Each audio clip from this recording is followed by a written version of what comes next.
Hello friends, I am Dr. Jinal Vivek Shah, a consulting homeopath practicing at Vilepale East. As we saw in first video of thyroid, thyroid gland क्या होती है, where it is situated, उसके functions क्या क्या होते हैं, उसके hormones क्या क्या होते हैं, कैसे उन तीनों के बीच में समन्वय चलता है एंड रिपोर्ट्स में क्या रिफ्लेक्ट होता है एंड इन डिटेल, राइट। और अगर आपने वो बाय चांस वो वीडियो मिस कर दिया है तो please go to that video first and then watch it over it here again. So now we will see types of thyroid disorder. So there are two different types, hypothyroidism and hyperthyroidism. ये कैसे decide करेंगे कि आपको hypothyroidism हुआ है कि hyperthyroidism हुआ है। आप रिपोर्ट्स करेंगे तो उसमें आपको तीन हार्मोन्स देखने मिलते हैं, राइट। T3, T4, TSH। अगर आपके T3 और T4 ये कम हो रहे हैं, जो नॉर्मल रेंज से कम है, तो आपको हाइपोथायरॉयडिज्म है। अगर आपके रिपोर्ट्स में T3 और T4 की मात्रा नॉर्मल रेंज से ऊपर है या ज्यादा है तो उसे हम कहेंगे hyperthyroidism. Okay, so these are two types, hypothyroidism and hyperthyroidism. And depending on both आपके डेफिनेटली साइंस एंड सिम्टम भी टोटली डिफरेंट रहेंगे। So we will start with जो भी हमने फंक्शंस देखे हैं बेसिकली थायराइड के, डायरेक्टली उसी पे ही अफेक्ट करेगा, क्योंकि अगर जो हार्मोन डिसबैलेंस हो गया है, जो उसका फंक्शन रहेगा उसी में आपको डिसबैलेंस देखने मिलेंगे। स्टार्टिंग फ्रॉम मेमोरी, तो आपको मेमोरी लॉस या मेमोरी जो उसको बोलते हैं क्राउडेडनेस ऑफ योर थॉट्स, मतलब बहुत सारे विचार मन में चलते रहते हैं। You can not think completely clearly and you can not analysis mainly नहीं कर पाते किसी चीज पे डिसाइड नहीं कर पाते हो। डिसीजन पावर जो रहता है ग्रास्प करने का वो कम होते जाता है। Then comes the hair fall. There are many other causes, ऐसा नहीं कि हेयर फॉल हो रहा है तो थायराइड ही होने की शक्यता है, बट मेजरली देखा गया कि अगर आपको हेयर फॉल है तो थायराइड डिसऑर्डर होने की चांसेस रहेंगे।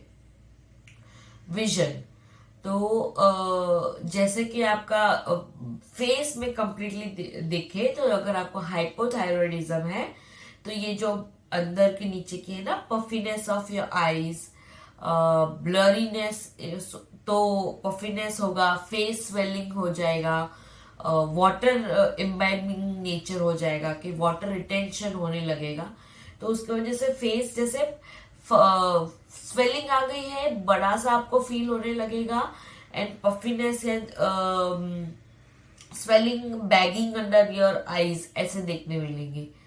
ओके, मसल कंट्रोल जो आपका बॉडी का है वो आपको पावर नहीं मिलेगा। बोन मेंटेनेंस में बोन पेन इश्यू होने लगेंगे आपको। फटीग, जो आपको बोलते हैं कि आपने इतना काम नहीं भी किया है और फिर भी आपको थकान महसूस होती है, ये देखने मिलेगा हाइपोथायरॉयडिज्म में।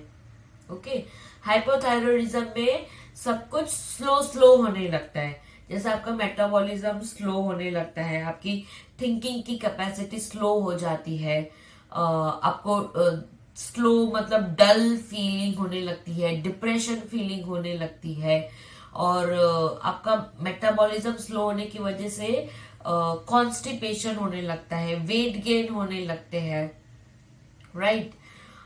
लेथार्जी, फटीग, ये सारे सिम्टम्स आते हैं आपको हाइपोथायरॉयडिज्म में। On the opposite side, on the contrary, आप देखेंगे कि हाइपरथायरॉयडिज्म में क्या होता है, सब कुछ वेरी फास्ट होने लगता है, बहुत फास्ट होने लगता है, तो आपको मेटाबॉलिज्म फास्ट होने लगता है, जिसकी वजह से आपका नेचर चिड़चिड़ा होने लगता है, एंजाइटी बहुत ज्यादा होने लगती है, आपको रेस्टलेसनेस बहुत बढ़ जाती है, एक जगह पे आप बैठ नहीं सकते हो, और उसके वजह से वेट वेरी क्विकली आपका वेट, अगर आप कुछ फॉलो इंस्ट्रक्शन नहीं कर रहे हो, डाइट कोई प्रोग्राम भी नहीं कर रहे हो, और आपका खाना पीना जैसे आपका चालू रहे वैसा ही करो, उसके कॉन्ट्रारी भी आपका वेट कम कम होते जा रहा है। So it can be because of hyperthyroidism, hyper.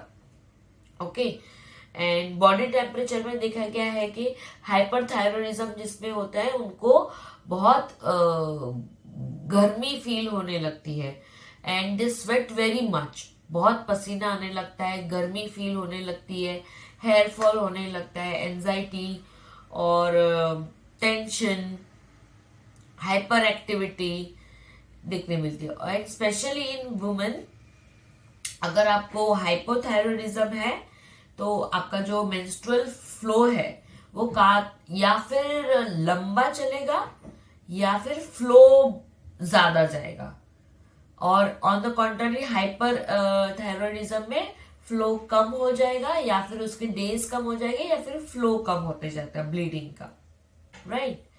और स्किन इश्यूज जैसे हम लोगों ने देखा है कि हाइपर में आपको स्वेटिंग ज्यादा होती है और हाइपो में ड्राई स्किन होने लगती है। वेट लॉस होता है हाइपर में, वेट गेन होता है हाइपो में। ठंडी लगती है हाइपो में।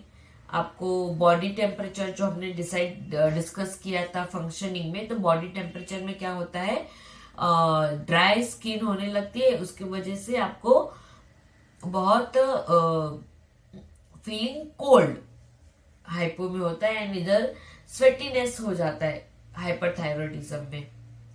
And constipation and diarrhoea, hypo में कॉन्स्टिपेशन, हाइपर में डायरिया। हार्ट रेट होता है बहुत आपका स्लो हो जाता है हाइपो में, हाइपर में आपका हार्ट रेट बहुत, धड़कन जो दिल की धड़कन रहती है वो तेजी से धड़कने लगती है। So these are the main basic symptoms of hypothyroidism and hyperthyroidism. And अगर ये इसमें से आपके कुछ भी सिम्टम्स है तो you should go and meet your doctor and they will advise you to do check on your thyroid। and इसमें बेसिकली कुछ नहीं होता, आपका ब्लड चेकअप करते हैं बिफोर आपको फास्टिंग जाना होता है 10 to 12 आवर्स के फास्टिंग में, and they will do thyroid का scanning, thyroid profile, and by evening you will get your reports and you will know कि आप हाइपो के अंदर फॉल करते हो या हाइपरथायरॉयडिज्म है, एंड उसके बाद आप अपना डिसीजन ले सकते हो।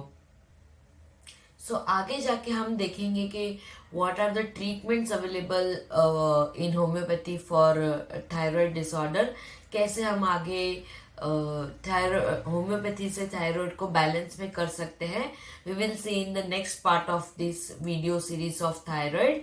एंड अगर उसके अलावा भी आपको कुछ और क्वेश्चंस है, क्वेरीज है, तो आप हमारे साथ शेयर कर सकते हैं। Thank you for watching. अपना ख्याल रखिए।